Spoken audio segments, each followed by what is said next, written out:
Hello, Part 9. Sit back and enjoy.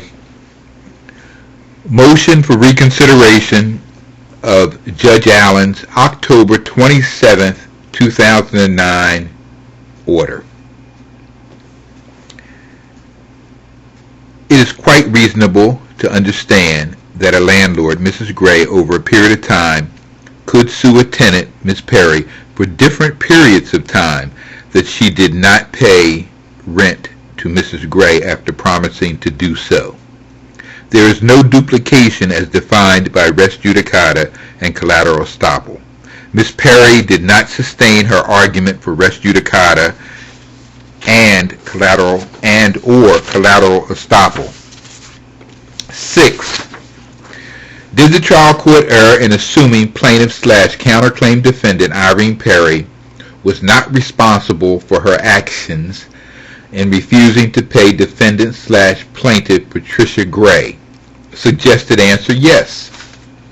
Ms. Perry resided in a 2-bedroom apartment in Winfield. Her rent was below market at $515 per month, and for 7 years she lived there. The rent was never raised. When defendant/Patricia Gray gave Ms. Perry notice of her ownership, along with her 2 sisters, of the rental unit, and instructed her to begin remitting 1/3 of her monthly rent to Mrs. Gray, Ms. Perry simply could have elected to write 3 separate checks each month, one for each of the owners. Ms. Perry was on a month-to-month lease, and if she felt it was too much of an inconvenience to write 3 separate checks each month, she could have given a 30-day notice and moved out. Ms. Perry chose to ignore all of the notices from Mrs. Gray, fraudulently represented to Mrs. Gray that she was paying her 1/3 share of the rent, and to this day Mrs. Gray has never received any rent payments for her 1/3 share from Ms. Perry. In addition, in response to this question, the previous statements and subsequent ones set forth in this argument are incorporated herein as though fully set forth in their entirety. Number 7. Did the trial court err in not recognizing that the housing inspection license issued by the City of Philadelphia Department of License and Inspections for the rental unit occupied by plaintiff/counterclaim defendant Irene Perry at 5400 Morris Street was in the name of Patricia Jackson Gray, entitling her to collect rent from Miss Perry? Suggested answer, yes. Anyone who offers a dwelling unit or rooming unit for rent in the City of Philadelphia must obtain proper licenses. This includes all of the following: A, housing inspection license, B, business privilege license, and C, business tax account number. In all of the pleadings submitted to the court, plaintiff/counterclaim defendant Irene Perry has never produced a housing inspection license or any of the other referenced documents in the name of Ingrid Johnson, whom Miss Perry claimed to be her only lawful landlord.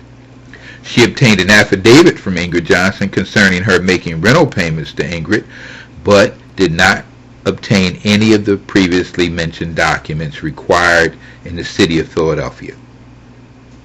Defendant/plaintiff Patricia Gray, in her pleadings, has exhibited her housing inspection license showing her name, business privilege number, indicating she has a business privilege license, and that generates a business tax account, and sent Ms. Perry a copy of the license.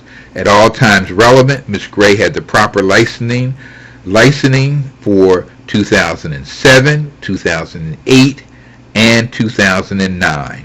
A true and correct copy of the housing inspection license for the years 2007, 2008, and 2009 are appended hereto, incorporated herein by reference at Exhibit G. 5. Conclusion. For the reasons set forth above, defendant/plaintiff Patricia Gray respectfully requests that this honorable court vacate its order dated October 27, 2009, and deny plaintiff counterclaim defendant Irene Perry's motion for summary judgment. Respectfully submitted by Patricia Jackson Gray, November 1st, 2009.